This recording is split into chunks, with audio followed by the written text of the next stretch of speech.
Love and interviews চ্যানেলে হাইকোর্টের বিশিষ্ট আইনজীবী লার্নেড অ্যাডভোকেট শ্রমিক বাগচিকে স্বাগত। আমরা পেয়েছি অনেক ব্যস্ততার মাঝখানে।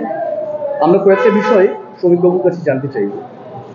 নিন্দুকেরা বলেন যে পশ্চিমবঙ্গের নির্বাচনে রক্ত, সন্ত্রাস, গণ্ডগোল এগুলো লেগেই থাকে, কিন্তু ভারতবর্ষের অন্যান্য রাজ্যে এগুলো সচরাচর এতটা ঘটে না।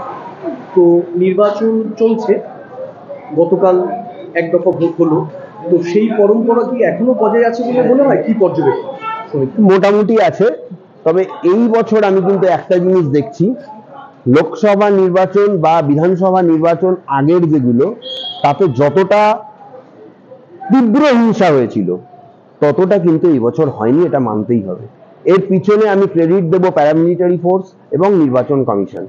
আমি কোনো দলের কথা এখানে বলবো না।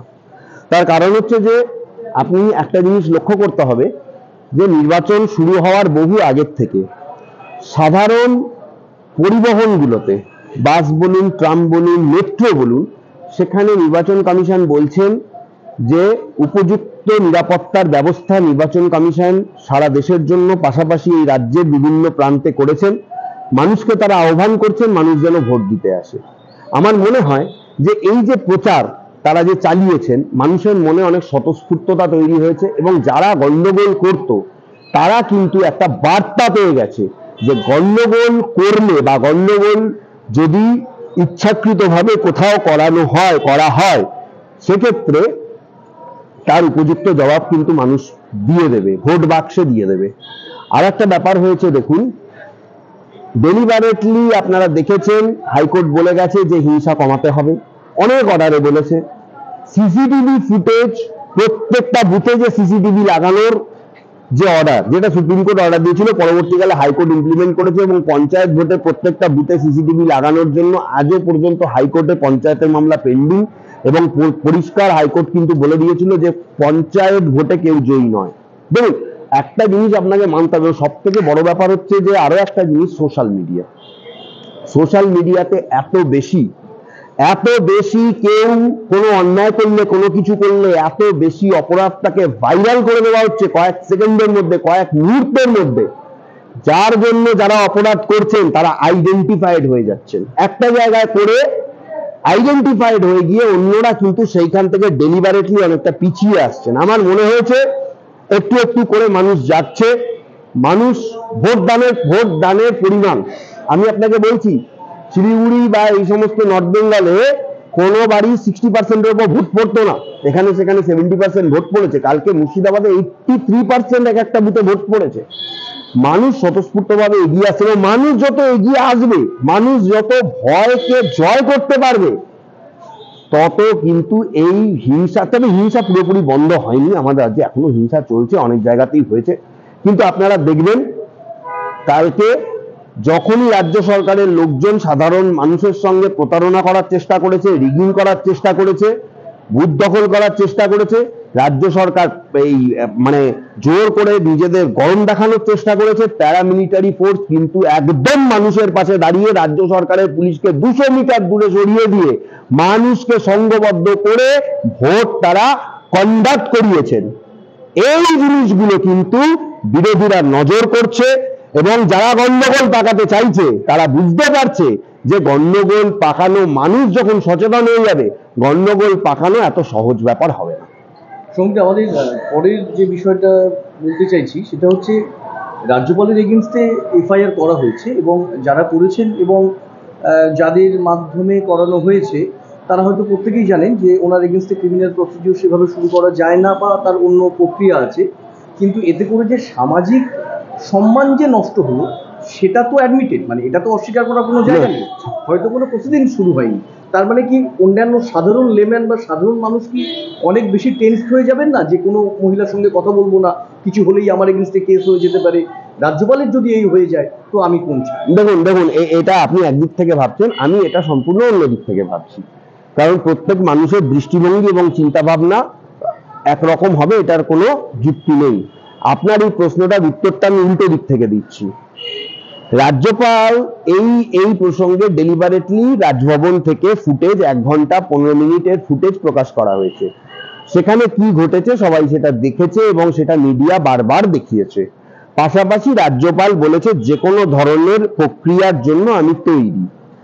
আমি একটা কথা বলতে চাই, রাজ্য সরকার কোন অথরিটিতে রাজ্যপালের বিরুদ্ধে এফআইআর গুলো করলো? তাদের কি কোনো এখতিয়ার আছে? এই এফআইআরটা কি ভ্যালিড? এই এফআইআরটার আইনের চোখে কোনো দাম আছে? আমি আপনার কাছে এই প্রশ্নটা রাখতে চাই।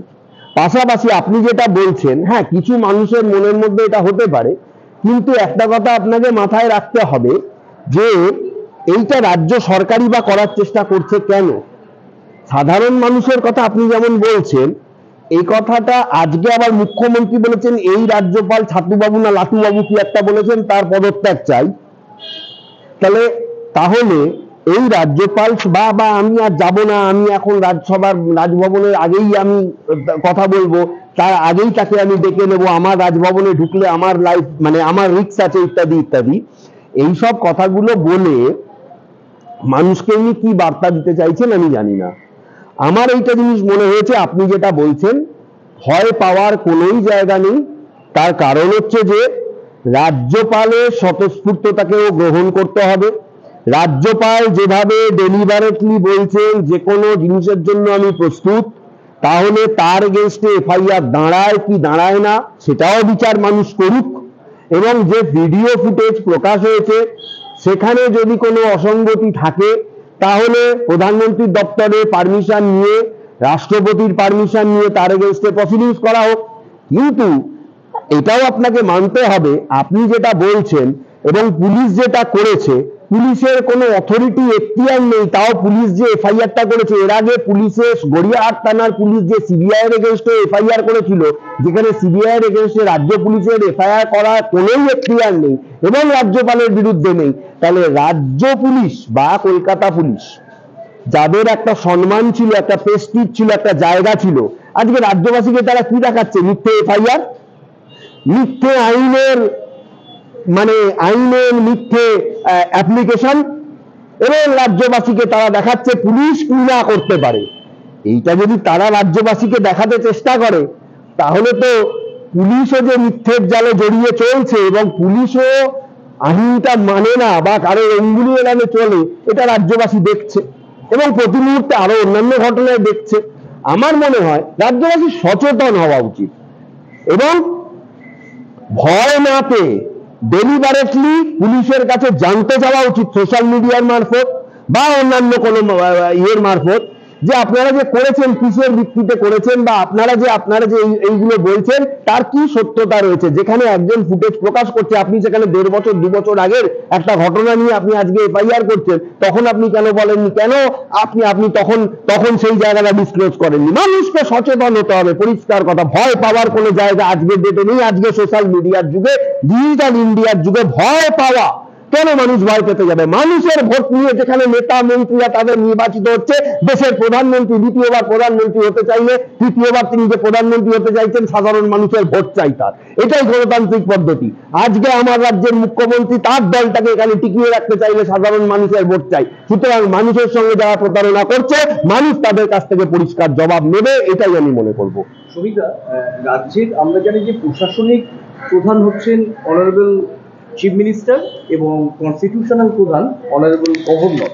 তাহলে এই যে যদি গভর্নরের বিরুদ্ধে অভিযোগ থাকে এইরকম একটা যৌন হেনস্থার, তো সেক্ষেত্রে কোথাও দুজন যে মূল আমাদের যে চালক, প্রশ্নটা সেই দিকে, তাহলে একজন আরেকজনের পাশে দাঁড়িয়ে বা এর কিভাবে সত্য উদ্ঘাটন করা যায় সে বিষয়ে নজর না দিয়ে মুখ্যমন্ত্রী অনুব্রত মণ্ডল কিংবা সন্দেশখালী প্রসঙ্গে বলছেন শাহজাহান বা অনুব্রত তো ভালো ছেলে, অভিযোগ যখন হচ্ছে সাজানো ঘটনা বলছেন, ওয়ারেস রাজ্যপালের এগেনস্টে যখন ঘটনাটা ঘটলো তখন উনি বলছেন ওনার কাছে যাব না, আমি ভয় পাই। উনি কোথাও ধরেই নিচ্ছেন উনি অপরাধী। এই যে একটা দ্বৈত ওনার সত্তা দুটো ক্ষেত্রে, এটা কি সাধারণ মানুষের কাছে কি বার্তা যাচ্ছে? একদম খারাপ বার্তা যাচ্ছে, পরিষ্কার কথা, একদমই খারাপ বার্তা যাচ্ছে। তার দলের লোকগুলো চোর, প্রত্যেকটা জায়গায় তার দলের লোক। সাধারণ মানুষকে নিয়ে উনি চিন্তা ভাবনা করেন বলে আমার মনে হয় না। সাধারণ মানুষের চোখে তো উনি একদমই কোনো সম্মান ওনার আছে বলে মনে হয় না। ওনার দলে ওনার এখন সবাই সেরকম লোকজনও হয় না। ওনার যে উপচে পড়া লোক হতো, কোনো সবাই ওনার সেরকম লোকও হচ্ছে না, পরিষ্কার আমি বলে দিলাম। আমরা যেটুকু দেখেছি, মিডিয়া দেখাচ্ছে, তার মধ্যে তো কোনো অস্বচ্ছতা কিছু নেই, মিডিয়া পরিষ্কারই দেখাচ্ছে, মাঠে লোক ভরছে না। এবং এবং পাশাপাশি আপনি দেখুন বিরোধীরা যখনই কোনো সভা করছে, সিপিএম হোক, সিপিএম এর সভাতে এখন ভালো লোক হচ্ছে, পাশাপাশি বিজেপির সভাতে তো হচ্ছেই। এবং সব থেকে বড় ব্যাপার হচ্ছে যে যেহেতু দিল্লি অ্যাপয়েন্ট করে এবং গভর্নর হাউস দ্বারা অ্যাপয়েন্টেড হয়ে আসে, সেই জন্য তিনি মনে করছেন এই দিল্লিতে বিরোধী সরকার রয়েছে, সেই জন্য তিনি মনে করছেন এটা এটা তাদের লোক। দেখুন রাজ্যের মুখ্যমন্ত্রী তিনি নিজে একজন তিনি দাবি করেন যে তিনি একজন পিএইচডি ইন ল, ঠিক আছে, তিনি যদি আইনের অপব্যাখ্যা করেন সাধারণ মানুষের সামনে, তাহলে তার পরিণতি রাজ্যবাসীর উপর একটা এফেক্ট পড়বে। এক্ষেত্রে তো বলার কিছু নেই, তিনি যে এগুলো বলছেন বাজার গরম করার কিছু রাজনীতির কথা তিনি বলছেন, আদৌ এগুলো কোনো সত্যি নয়, পরিষ্কার কথা, 1 নম্বর। আর দ্বিতীয় হচ্ছে যে আমাদের দেশটা হচ্ছে একটা গণতান্ত্রিক দেশ, সেখানে একটা সার্বভৌমত্ব বিরাজ করে, মানে হচ্ছে রাজ্যগুলোর মানে রাজ্যগুলো দিয়ে হচ্ছে কেন্দ্রটা তৈরি হয়, মানে রাজ্যগুলোর স্ট্রাকচার সেটা এন্ড হয় কেন্দ্রে গিয়ে। তাহলে রাজ্যের মধ্যে যদি দুই প্রধানের মধ্যে বিরোধ লাগিয়ে দেওয়া হয়, গন্ডগোল লাগিয়ে দেওয়া হয়, সেক্ষেত্রে সেই রাজ্যের মধ্যে একটা অশান্তির বাতাবরণ তৈরি হবে, সেই রাজ্যের মানুষের মধ্যে একটা অশান্তির বাতাবরণ তৈরি হবে। এক্ষেত্রে যারা সেটা করার চেষ্টা করছেন, দেখুন অভিযোগ অনভিযোগ বহু কিছু আছে, তাহলে উনি প্রসেস মেনে উনি রাষ্ট্রপতি ভবনের মাধ্যমে, প্রধানমন্ত্রী দপ্তরের মাধ্যমে উনি তদন্ত করুক।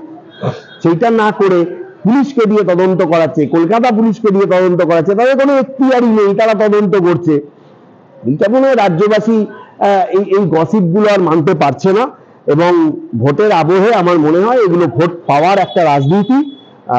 এই জায়গাগুলো থেকে রাজ্যবাসী খুব দ্রুতই বেরিয়ে আসবে এবং 4 তারিখ ভোট বাক্সে তারা দেখিয়ে দেবে যে এই অস্বস্তিকর সরকারটাকে হয়তো তারা চাইছে না। সুবিধা আজকে অত্যন্ত ক্লান্ত আপনি আজকে না, আমি ক্লান্ত নই, আমি চাঙ্গা আছি। আবার অন্য কোনো ইন্টারভিউ?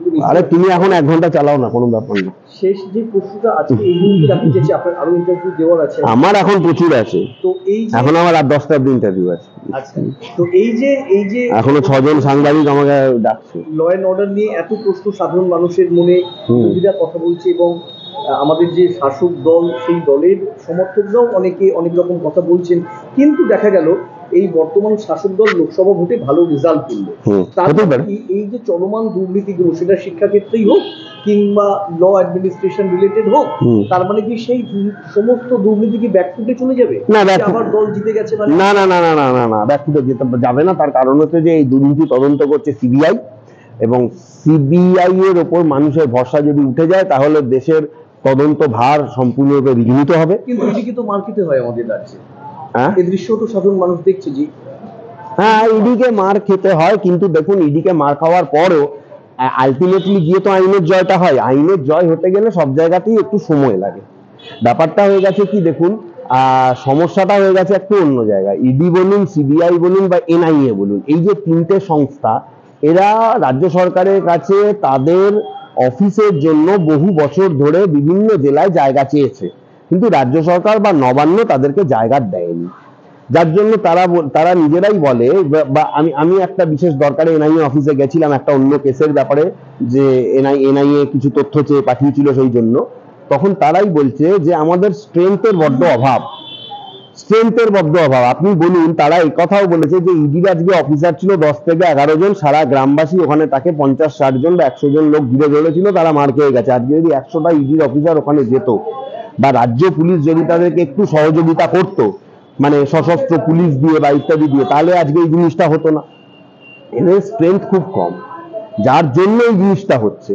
কিন্তু মানুষের যদি ভরসাটাই উঠে যায়, তাহলে তো সিবিআই বলুন বা সুপ্রিম কোর্ট তদন্ত, মানে সুপ্রিম কোর্টের মনিটাইজেশন বলুন বা হাইকোর্টের মনিটরে কোনো তদন্ত, সেই জায়গাগুলো পুরো বন্ধ হয়ে যাবে। তাহলে তো মানুষের আর শেষ ভরসা বলে কিছুই থাকবে না।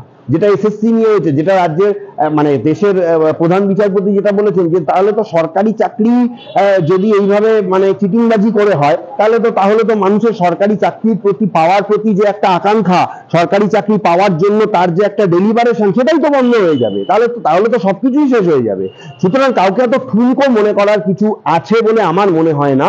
আমার মনে হয় ফলাফল যাই হোক না কেন, সিবিআই তার তদন্ত করবে, এবং যারা অন্যায়ভাবে যা কিছু হয়েছে, এসএসসি বলুন বা অন্যান্য চাকরিগুলো বলুন, যারা অন্যায়ভাবে চাকরি পেয়েছে তাদের চাকরি যাবে, যারা জেনুইন চাকরি পেয়েছে তারা তাদের চাকরি কন্টিনিউ করতে পারবে। অসংখ্য ধন্যবাদ। নমস্কার। অ্যাডভোকেট শ্রমিক বাচ্চিকে। আমরা অন্যদিন আরো কোনো একটা বিষয়ের উপরে তার বিশ্লেষণ শুনবো। আমরা তার কাছ থেকে অনেক কনস্ট্রাকটিভ, অনেক আশা দেখতে পেলাম, অনেক কিছু বিষয় সম্পর্কে ধারণা পেলাম, এবং এই সমস্ত বক্তব্য কিন্তু বক্তার নিজস্ব, আমাদের চ্যানেলের কোনো ভূমিকা নেই। আপনারা অপেক্ষা করুন, আমাদের আরো অনেক ভিডিও আস্তে আস্তে আসতে থাকবে এই বিষয়ের উপরে। ধন্যবাদ।